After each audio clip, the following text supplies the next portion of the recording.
नमस्कार। अगरचे जोर हवाओं ने डाल रखा है, मगर चिराग ने लौ को संभाल रखा है। अहमद फराज साहब के शेर के वैसे तो जितने नज़रिए हैं उतने मायने हैं, मगर एक मानी जो आज के साहित्य को लेके मैं समझता हूँ वो ये है कि आज के साहित्य को उसकी कमियों ने, उसकी कमज़ोरियों ने काफ़ी पीछे कर रखा है। लेकिन फिर भी अभी भी कुछ ऐसे होनहार कलमकार मौजूद हैं जो इसके गौरव और इसकी गरिमा को बनाए रखे हैं। आज हमारे साथ ऐसे ही एक होनहार शायर, एक उम्दा व्यक्तित्व प्रथम पारिश्रुत जी हैं। प्रथम भाई, आप हिंदुस्तानी ज़बान में गज़ल कहते हैं, साथ ही आप मराठी में भी काव्य लेखन करते हैं। आपकी मराठी में एक किताब भी आ चुकी है जिसका नाम है मी तुझा। आप हाल ही में आए इंडिया के first TV reality poetry show में भी थे जिसका नाम था 100 करोड़ का कवि। आपने सेंट जेवियर से आपकी पढ़ाई की है और आपने लॉ की डिग्री भी की है। ऐसे लॉकडाउन के पीरियड में भी आप हमें इंटरव्यू देने के लिए तैयार हुए, इसलिए आपका बहुत बहुत शुक्रिया। बहुत खुशी हुई आप आए, बहुत बहुत धन्यवाद। प्रथम जी, अब हम शुरू करते हैं। मेरा आपसे पहला सवाल है कि आपको पोएट्री में कब इंटरेस्ट आया और आपको कब ऐसा एहसास हुआ कि आप एक पोएट बन चुके हैं? दरअसल बात ऐसी है कि जब अमन भाई जैसे कह रहे थे कि सेंट जेवियर्स कॉलेज में जब मेरी पढ़ाई का सिलसिला शुरू हुआ, तब जेवियर्स कॉलेज में हिंदी सप्ताह होता था और अंतस नाम से उसको चलाया जाता था। उसमें अलग अलग एक्टिविटीज होती थी, थिएटर होता था, ड्रामा, ऑर्केस्ट्रा होता था और एक दिन कवि सम्मेलन होता था, हिंदी कवि सम्मेलन, जो स्टूडेंट्स करते थे और प्रोफेसर्स भी उसमें अपनी कविताएं पढ़ते थे। तो वो सिलसिला लगातार 5 साल तक चलता रहा और हर साल नए लोग सुन रहे हैं, आपको नई बैचेस आ रहे हैं, तो आप वही कविताएं तो नहीं सुना सकते। तो इसलिए कोशिश ये रहती थी कि हर एक कवि सम्मेलन में हर साल कुछ नया सुनाया जाए। उन्हीं दिनों फीवर 104 एफएम पे रूबरू नाम का प्रोग्राम चलता था, आरजे करण सिंह उसमें थे। और इंटरेस्ट की जब बात होती है पोएट्री में कैसे पैदा हुआ, कि उन दिनों ये भी था कि गजल क्या है इसकी कोई जानकारी नहीं थी, लेकिन ये कुछ अलग है, ये कुछ अच्छा लग रहा है। उतना इंट्रोडक्शन मेरा 2011 में शुरू हुआ और वो फिर मैं उसको सुनता था और वहां से मुझे लगता है कि कहीं ना कहीं इंटरेस्ट डेवलप होना शुरू हुआ।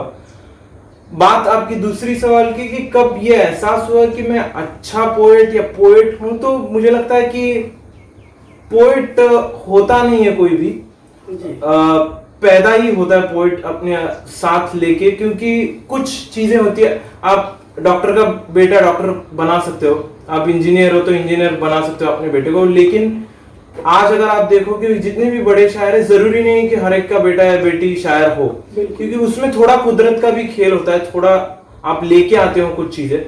तो वो एहसास जब चीजें सुनता था तब कहीं ना कहीं ऐसा लगता था कि अरे ये मैं भी कह सकता हूँ। और फिर जब लोग आपकी चीजों को स्वीकृति देते हैं, एक्सेप्टेंस मिलती है कि हाँ आप अच्छा कह रहे हो, तो लोगों से मुझे ये एहसास हुआ कि हाँ भाई कुछ कह रहा हूँ, उसमें कुछ बात निकल के आ रही है। जी, इसी से मेरा एक फॉलोअप सवाल है जी। जैसे कि आपने कहा कि पोएट होता है वो बन नहीं सकता, तो उसी पे महबूब खिजा साहब का शेर है कि बात इतनी है आदमी शायर, या तो होता है या नहीं होता या नहीं होता। जी जी जी जी, बिल्कुल बिल्कुल। तो मेरा इसी पे मैं और थोड़ी आपकी रोशनी लेना चाहूंगा कि कोई पोएट बन नहीं सकता जी, वो हो सकता है, वो बन नहीं सकता। पोएट की पढ़ाई नहीं की जा सकती, जैसे कोई इंजीनियर बन सकता है। देखो अभी बात ऐसे कि गजल जो है उसमें कुछ टेक्निकलिटीज हैं। अगर आप अछंदस कह रहे हो या फिर अंग्रेजी में जिसे आप फ्री वर्स कहते हो, वो कह रहे हो, तो वहां उतनी पाबंदी नहीं है, उतने रूल्स नहीं है, उतनी टेक्निकल चीजें नहीं है। गजल है, जिस गजल ये विधा जो है उसको थोड़ा सीखना पड़ता है, लेकिन तभी भी आप गजल नहीं सीख रहे हो, आप सीख रहे हो मीटर सीख रहे हो। बिल्कुल, आप टेक्निकल जो चीजें हैं, कैलकुलेशन जो है कि छोटी आवाजें बड़ी आवाजें, ये सब चीजें सीख रहे हो, लेकिन जो मैं कह रहा हूं ना कि जो आप लेके आते हो वो है आपका पोएटिक थॉट। बिल्कुल, जो विचार है वो आप में कोई भी उस्ताद पैदा नहीं कर सकता। मैं अगर आप किसी को गजल क्या है बता रहा हूं, तो मैं सिर्फ ये बता रहा हूं कि टेक्निकल चीजें क्या है, लेकिन उसके अंदर बुनियादी अगर वो कहने की सलाहियत नहीं है तो वो फिर मामला बहुत देर तक आगे नहीं लंबा जा सकता, ऐसा मुझे लगता है। बिल्कुल बिल्कुल। आपका सबसे पसंदीदा मूवमेंट या परफॉर्मेंस या रिएक्शन कौन सा है और क्यों है? वैसे तो कई मौके आए, टू बी वेरी ऑनेस्ट, जहाँ पे यकीन नहीं हुआ कि जो हो रहा है वो हकीकत है या फिर सच है। लेकिन एक मोमेंट की अगर मैं बात करूँ तो डॉक्टर सागर त्रिपाठी बहुत बड़ा नाम है हिंदी उर्दू शायरी का, और अहले अदब का मुशायरा था, अंधेरी में था शायद जहाँ तक मुझे याद है। हाँ। और उस मुशायरे में एक शायर को शॉल देके उसका सम्मान किया जाता है। तो जिंदगी की पहली शॉल डॉक्टर सागर त्रिपाठी जी से के हाथों मिलना, ये बहुत बड़ी बात थी मुझे और आज भी याद है। वाह वाह, बहुत बहुत बढ़िया। प्रथमेश जी, मेरा आपसे अगला सवाल है, वो सवाल हमारे इस इंटरव्यू लेने का कारण भी है जी। कि अगर हम कंपेयर करें आज के लिटरेचर को और जो रिवायती लिटरेचर रहा है, जो ट्रेडिशनल लिटरेचर रहा है, अगर हम इन दोनों को कंपेयर करें तो आज का लिटरेचर कहाँ पीछे हो रहा है या कहाँ आगे हो रहा है?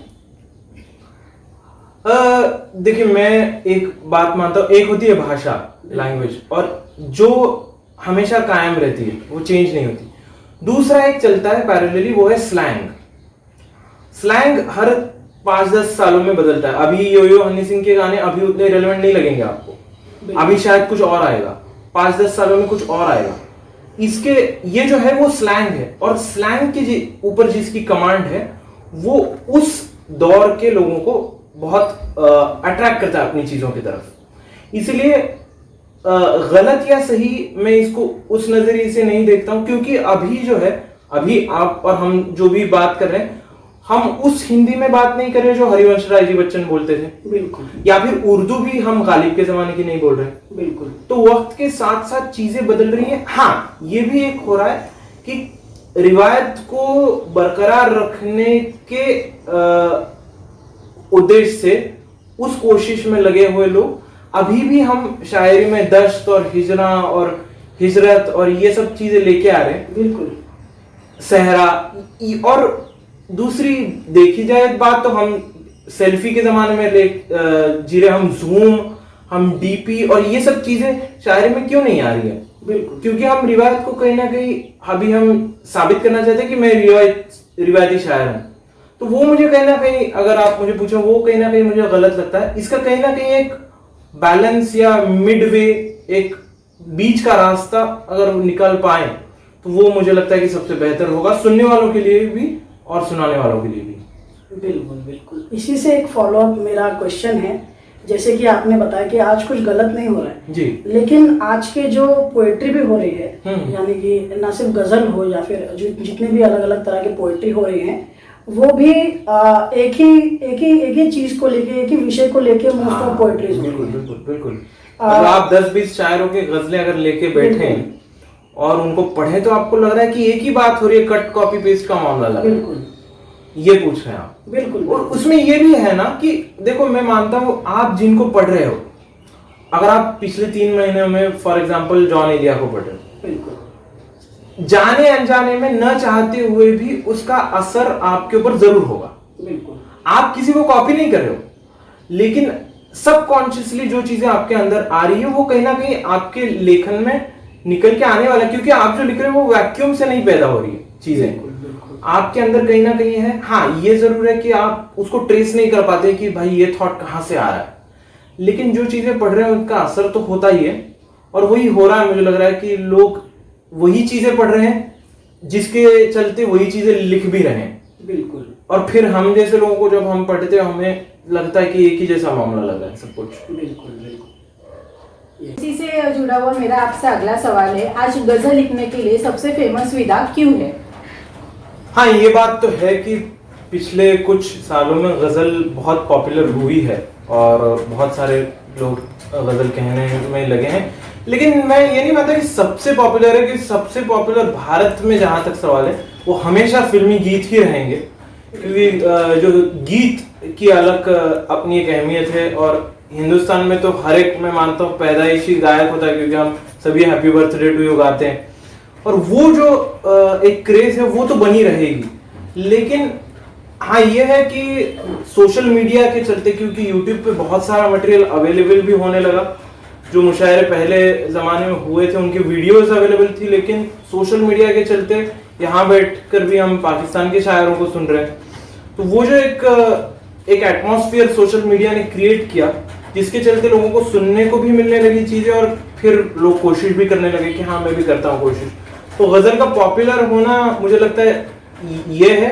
और उसके भी पीछे थोड़ा जाए तो एक बहुत बड़ा योगदान जगजीत सिंह जी का रहा, क्योंकि उन्होंने गज़ल को हारमोनियम और तबला से बाहर लेकर ऑक्टोपैड, गिटार और बहुत ही मॉडर्न किया कि यूथ को भी लगे लोग गज़ल गा भी रहे हैं, कॉलेज के स्टूडेंट्स तो भी उनको पता नहीं कि हम जो गा रहे हैं वो गज़ल है, लेकिन अच्छा लगने लगा लोगों को। और गज़ल को उन्होंने उस एक सीमित जो दायरा था उससे बाहर निकाल के लेके आए। उसका भी अपने आप में एक म्यूजिकली और लिरिकली दोनों भी एक बहुत बड़ा योगदान है, मैं मानता हूँ। बिल्कुल प्रथम जी गज़ल की बात हो रही हो और मैं आपसे किसी गज़ल की मांग ना करूँ तो वो बहुत ही अन्याय होगा। तो मैं चाहूँगा कि आप अपनी पसंदीदा एक गज़ल के कुछ अशार सुनाएं। जी बिल्कुल सुनाता हूँ, तरन्नुम में सुनाने की कोशिश करता बिल्कुल हूँ। बिल्कुल। गज़ल की रदीफ ही है गज़ल। वाह। तो एक मतलब चंद शेर सुनाता हूँ। मुद्दतों बाद ऐसी कोई, मुद्दतों बाद ऐसी कोई आज मैंने कही है गज़ल। मुद्दतों बाद ऐसी कोई आज मैंने कही है गज़ल, अपने दिल से बहाया लबू जाके तब ये हुई है गज़ल। और शेर देखें कि शेर अच्छा लगा आपको तो मुकर्रर कहा आपने, शेर अच्छा लगा आपको तो मुकर्रर कहा आपने, एक ही शेर पढ़ता रहा अनकही रह गई है गज़ल। एक ही शेर पढ़ता रहा अनकही रह गई है गज़ल। मक्ते का शेर, मक्ता वो होता है जो गज़ल का आखिरी शेर है जिसमें शायर अपना नाम जो है तखल्लुस कहते हैं वो मेंशन करता है। प्यार करना खता है प्रथम, प्यार करना खता है प्रथम, कह रहा है ज़माना मुझे। प्यार करना खता है प्रथम, कह रहा है ज़माना मुझे, क्यों ज़माने की सुनता है तू, दिल लगा कह रही है गज़ल। क्यों ज़माने की सुनता है तू, दिल लगा कह रही है गज़ल, अपने दिल से बहाया लहू जाके तब ये हुई है गज़ल। बहुत बहुत शुक्रिया। बहुत बहुत खूबसूरत प्रथम जी, बहुत शुक्रिया।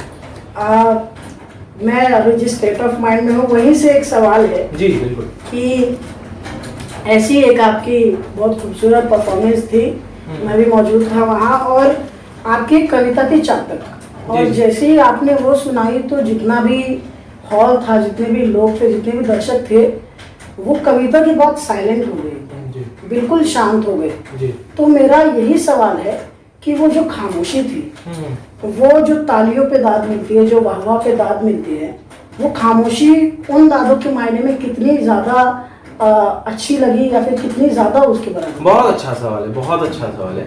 और मैं चाहूँगा कि तालियां बिल्कुल मायने रखती हैं, क्योंकि मैं इस बात को एक्सेप्ट करने में कहीं भी झिझकता नहीं हूँ कि मुझे अच्छा लगता है जब लोग मुझे अप्रिशिएट करते। वो लोग जो कहते हैं कि भाई नहीं मैं सिर्फ खुद के लिए लिखता हूँ, वो मुझे लगता है कहीं ना कहीं बहुत झूठ है। क्योंकि अगर वैसा होता तो हमारी कविताएं सिर्फ डायरी तक सीमित रहती, हम लिख के छोड़ देते। हम परफॉर्म क्यों करते हैं? हम परफॉर्म इसलिए कर रहे हैं क्योंकि लोग जब अप्रिशिएट करते हैं अच्छा लगता है। लेकिन आपने उसमें से इतनी बारीकी से जो सवाल निकाला कि कुछ कुछ कविताएं ऐसी होती है जिस पे लोग दाद नहीं दे सकते, उनका खामोश रहना, उनका चुप रहना ही अपने आप में दाद है, क्योंकि वो उसमें खो गए और वो चाहते कि उस माहौल में, उस स्टेट ऑफ माइंड में वो कुछ देर रहें। वो नहीं चाहते कि वो शोर हंगामा करे। और वो दाद उतनी ही अहम है, बल्कि मैं कहूंगा उससे भी ज्यादा खूबसूरत है, क्योंकि जब लोग खामोश हो रहे हैं, और हाँ ये भी है कि जब लोगों को चीजें समझ में नहीं आ रही है तब की खामोशी, और जब लोग उस शेर को लेके जी रहे हैं और उसमें रहना चाह रहे हैं उस माहौल में, वो खामोशी, उसका डिफरेंस भी आप महसूस कर सकते हैं। जो सुनाने वाला है, जो शायर है, जो कवि है, तो वो भी खामोशी जो है बहुत बड़े इंपॉर्टेंस रखती है अपने आप में, उसके अलग अहमियत है दाद के तौर पर, मुझे लगता है। बिल्कुल बिल्कुल प्रथमेश जी, अभी जब मैंने चातक का जिक्र कर ही दिया, मुझे मालूम है मैं आपको बैक टू बैक पोएट्री के लिए बोल रहा हूँ, लेकिन चातक हो जाए प्रथमेश जी।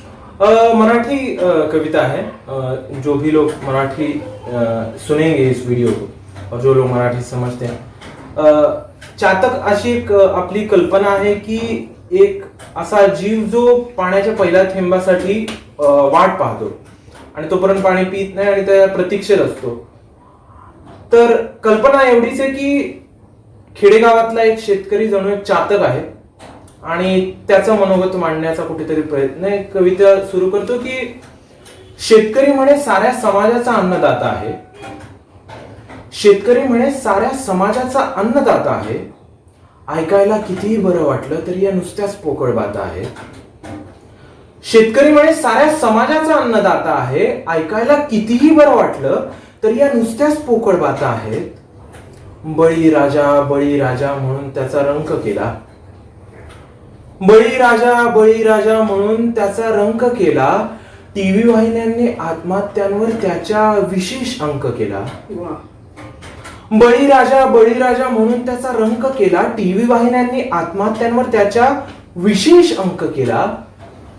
शेत विकत घेतलं होतं त्याने पै जोडून, शेत विकत घेतलं होतं त्याने पै जोडून, पैसे आणले खतासाठी बायकोचं मंगळसूत्र मोडून। पण इथे पाऊस काय, ढग दिसणं सुद्धा दूर आहे, पण इथे पाऊस काय, ढग दिसणं सुद्धा दूर आहे। सरकारी अहवाल मात्र म्हणतो की राज्यामध्ये पूर आहे, सरकारी अहवाल मात्र म्हणतो की राज्यामध्ये पूर आहे। सरकारी योजनांच्या पावसामध्ये गावं कोरडीच राहणार, सरकारी योजनांच्या पावसामध्ये गावं कोरडीच राहणार, कारण सरकारी पाणी म्हटलं की ते कागदावरच वाहणार। शेवटी काय करावं, कुठे जावं काही कळत नाही, मंत्री कितीही बोंबलले तरी कर्जमुक्ती मिळत नाही। शेवटी दबून जातो, थकून जातो उसनवारीने, शेवटी दबून जातो, थकून जातो उसनवारीने, गळा आवळून घेतो स्वतःच्याच बैलांच्या दोरीने। कधी येईलो वेग सांगा सरकारी निधीला, कधी येईलो वेग सांगा सरकारी निधीला, खतांसाठी जाहीर केलेली मदत पोचते अंत्यविधीला, खतांसाठी जाहीर केलेली मदत पोचते अंत्यविधीला। आणि शेवटच्या कडव्यामध्ये आपल्या सर्वांसाठी एक मेसेज आहे, आपण जे सर्व शहरात राहतो, की जेव्हा शहरातल्या एका उंच इमारतीतला नळ उगाच वाहत असतो, जेव्हा शहरातल्या एका उंच इमारतीतला नळ उगाच वाहत असतो, तेव्हा शेतकरी एका चातकासारखा ढगांकडे पाहत असतो, शेतकरी एका चातकासारखा ढगांकडे पाहत असतो। प्रथम जी, आप गजल तो बहुत अच्छी तरह से सुनाते हैं, मगर आजकल के हिंदी गीतों पर आपका क्या कहना है? जी बिल्कुल, मैं आज के फिल्मी गीत सुनता हूँ और अच्छा काम फिल्मी गीतों में भी हो रहा है, क्योंकि अभी भी सिनेरियो ये है कि हॉलीवुड में अभी फिल्में ऐसी भी बन रही है जहाँ में गीत होना जरूरी नहीं है, लेकिन जहाँ तक इंडियन ऑडियंस का सवाल है, हम गीतों के बिना फिल्म इमेजिन नहीं कर सकते। बिल्कुल। तो वो एक बहुत ही अहम हिस्सा है, कमर्शियली भी और ऑडियंस वाइज भी। तो गीत बिल्कुल सुनता हूँ मैं, और अच्छे गीत भी हो रहे हैं। और मेरा बतौर शायर मैं गज़ल कहता हूँ और मुशायरे भी पढ़ता हूँ, लेकिन मेरा अल्टीमेट एम यही है कि फिल्मों के लिए लिखा जाए, तो उसी कोशिश में लगा। और आज के दिन में आप देखोगे मनोज मुंतशिर हो या इरशाद कामिल हो या अमिताभ भट्टाचार्य हो, बहुत अच्छे गीत हो रहे हैं फिल्मों में भी, और मैं बिल्कुल सुनता हूँ। बिल्कुल बिल्कुल प्रथम जी। प्रथम जी, आज के हमारे इंटरव्यू का आखिरी सवाल है जी। और वो हमारे इंटरव्यू के दर्शकों के लिए है कि जो जो इंटरव्यू देख रहे हैं उन्हें अगर एक पोएट बनना है, मतलब उन्हें ये पहचानना है कि क्या वो एक पोएट बन सकते हैं, क्या उनके अंदर वो क्वालिटी है, तो वो कौन कौन सी ऐसी क्वालिटी है जो होनी चाहिए एक पोएट में? मैंने अभी आपके पिछले सवाल में मैंने जिक्र किया मनोज भाई का, मनोज मुंतशिर।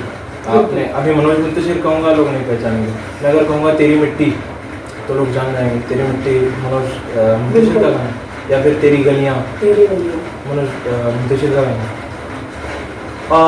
आपने पहले जो जिक्र किया 100 करोड़ का कवि, इत्तेफाक की बात ये थी कि जब मेरा एपिसोड था तब बतौर इनवाइटेड जज मनोज सर बैठे थे। बिल्कुल।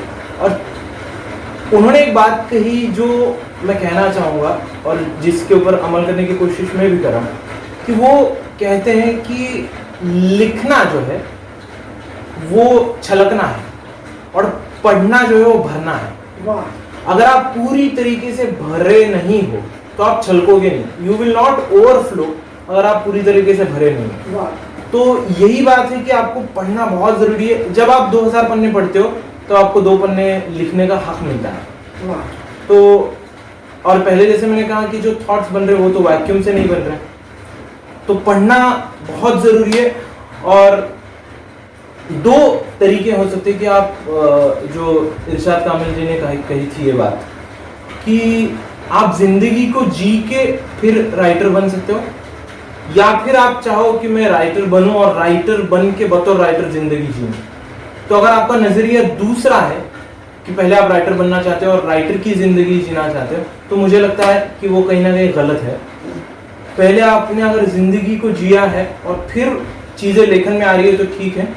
और उसके आगे भी जाके उन्होंने जो बात ऐड की इसमें वो ये की कि अगर आप जिंदगी को ही पूरी तरीके से भरपूर जी रहे हो तो कोई जरूरी नहीं है कि आप राइटर बनो।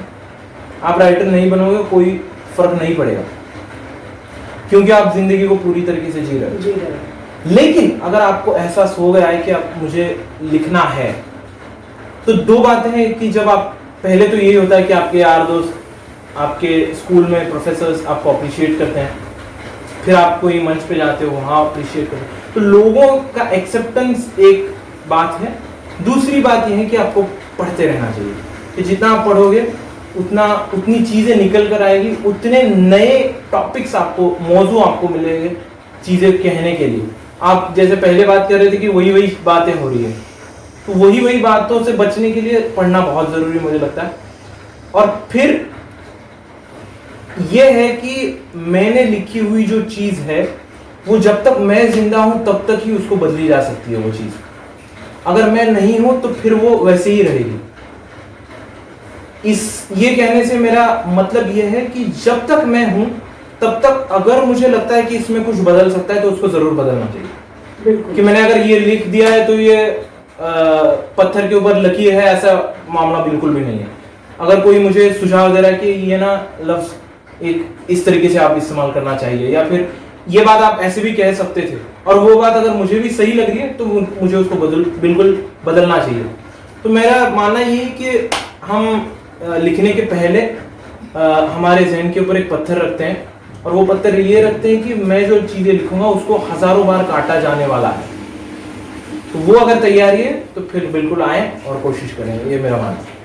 बहुत शुक्रिया प्रथम जी, हमारे दर्शकों को इससे ज़रूर मार्गदर्शन मिलेगा। मैं एक बार आपका तहे दिल से शुक्रिया करना चाहूँगा, मेरी तरफ से, हमारे क्रू की तरफ से और बीके बिरला कॉलेज के मास मीडिया डिपार्टमेंट की तरफ से कि आपने आपका समय दिया हमें इंटरव्यू के लिए। बहुत बहुत शुक्रिया प्रथम जी। बहुत बहुत शुक्रिया, you are most welcome and it was pleasure talking to. मुझे बहुत खुशी हुई आप आए, बहुत बहुत धन्यवाद। और कैसे भला गुजारा हो, क्या बात है, इस जहां में कोई हमारा हो। बहुत अच्छा। इस जहां में कोई हमारा हो।